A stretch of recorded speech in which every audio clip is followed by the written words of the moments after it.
Baik, perkenalkan dari anggota kelompok 7, ada Hamid Itmam dengan NPM akhir 323, lalu ada Dwi Ani Nur Septiansah dengan NPM akhir 312, lalu Farid Fatir Sulaiman dengan NPM akhir 337, lalu Muhammad Gifar dengan NPM akhir 303, dan Yurika Putih Renjana dengan NPM akhir 322.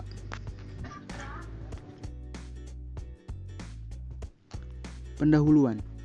Tanaman jagung dengan nama latin Zeamais merupakan tanaman serealia yang paling produktif di dunia yang ditanam di wilayah bersuhu tinggi dan pematangan tongkol ditentukan oleh akumulasi panas yang diperoleh tanaman. Luas pertanaman jagung di seluruh dunia lebih dari 100 juta hektar, menyebar di 70 negara, termasuk 53 negara berkembang. Penyebaran tanaman jagung ini sangat luas karena mampu beradaptasi dengan baik pada berbagai lingkungan, yaitu tumbuh baik di dataran rendah wilayah tropis dengan ketinggian 3.000 meter di atas permukaan laut dan curah hujan tinggi, sedang, hingga rendah, menurut Dowswell et al. Tahun 1996. Jagung atau Zeamais memiliki sifat genetik yang ditentukan oleh gen-gen tertentu dalam genomnya. Gen ini mengkode informasi untuk karakteristik tertentu seperti warna bulu sari atau tassel, lalu warna biji, dan bentuk tanaman. Setiap tanaman jagung memiliki 2 salinan gen untuk setiap karakteristik diploid. Satu berasal dari induk betina dan satu dari induk jantan. Jagung melakukan polinasi silang alami, di mana serbuk sari dari tassel menempel pada kepala putik yang tumbuh dari tanaman yang berbeda. Lalu ada 2 jenis polinasi utama pada jagung. Yang pertama yaitu polinasi silang atau cross pollination dan polinasi sendiri atau self pollination. Persilangan jagung sering dilakukan untuk menghasilkan hibrida yang memiliki sifat-sifat yang diinginkan, seperti ketahanan terhadap hama, hasil yang tinggi, atau ketahanan terhadap kondisi lingkungan tertentu.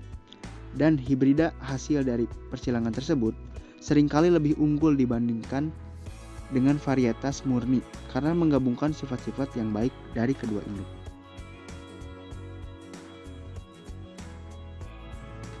Tujuan dari praktikum ini adalah mahasiswa diharapkan mampu mengetahui dan memahami prinsip-prinsip dasar persilangan tanaman seperti transfer sifat-sifat genetik dari satu tanaman ke tanaman lain. Lalu, mahasiswa diharapkan mampu mengamati hasil dari persilangan jagung yang melibatkan pemeriksaan karakteristik fenotipik dari tanaman hasil persilangan dan memahami bagaimana gen-gen yang terlibat dalam persilangan tersebut dapat berpengaruh terhadap hasilnya. Dan terakhir, mahasiswa diharapkan mampu meningkatkan pemahaman tentang pentingnya pemulihan tanaman dalam meningkatkan produktivitas pertanian dan menciptakan tanaman dengan sifat-sifat yang diinginkan.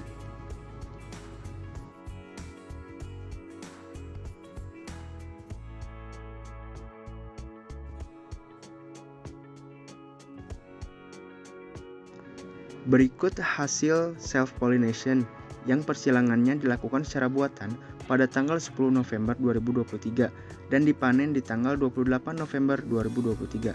Pertama, ada bobot tongkol jagungnya, yaitu sebesar 50,26 gram, lalu memiliki panjang 16,3 cm dan diameternya 21,95 mm.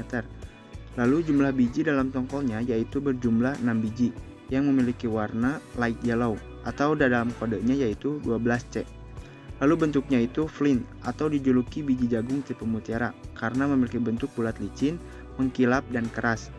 Lalu stadia panennya ada pada stadia 6, di mana tongkol, kelobot, dan janggel telah ada secara sempurna atau pertumbuhannya sudah sempurna. Pati mulai diakumulasi ke endosperm, bobot kering biji meningkat, namun belum secara keseluruhan sempurnanya.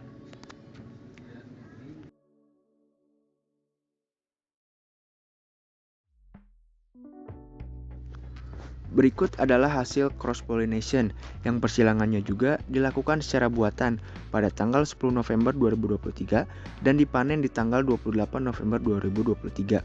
Yang indukan jantannya diambil dari tanaman milik kelompok 8 dan betinanya milik kelompok kita, yaitu kelompok 7.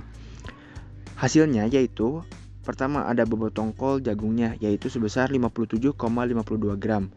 Lalu memiliki panjang 9,4 cm dan diameternya 39,5 mm. Lalu jumlah biji dalam tongkolnya berjumlah 133 biji yang beberapa sudah berlubang karena terkena serangan ulat belayak. Nah, bijinya ini memiliki warna 12A atau yaitu vivid yellow.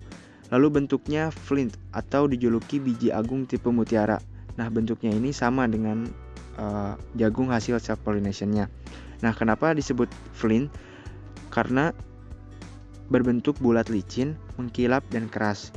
Lalu stadia panen pada jagung hasil cross pollination ini saat dipanen, stadianya sudah memasuki stadia 9, di mana seluruh biji sudah sempurna terbentuk.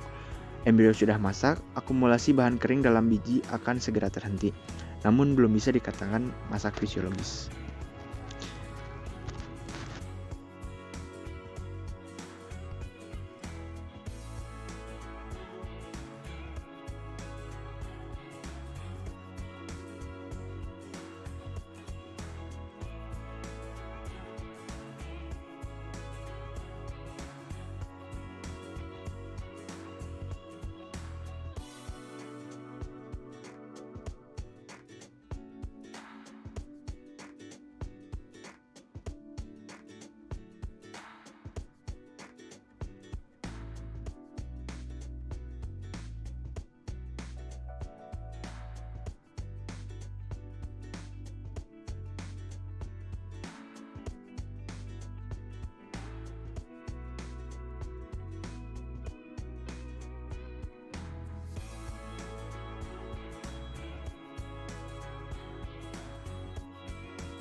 Terakhir, ada kesimpulan dari seluruh praktikum persilangan jagung ini, yaitu penyerbukan sendiri dan penyerbukan silang merupakan dua metode pembuahan yang berbeda pada tanaman.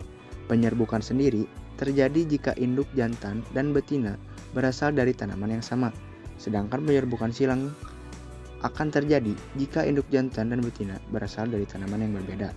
Nah, dari praktikum yang telah dilakukan, dapat disimpulkan bahwa terdapat perbedaan hasil antara penyerbukan silang dan penyerbukan sendiri, mulai dari jumlah biji, warna biji, bentuk biji, lalu juga pada panjang dan diameter tongkolnya, berat tongkolnya, dan stadia panennya. Pada hasil praktikum kami, kelompok 7, jagung dengan cross pollination atau penyerbukan silang tumbuh lebih baik dan ideal daripada jagung self pollination atau persilangan sendiri. Hal ini disebabkan jagung self pollination masih berada di stadia panen 6, yang berarti belum siap dipanen.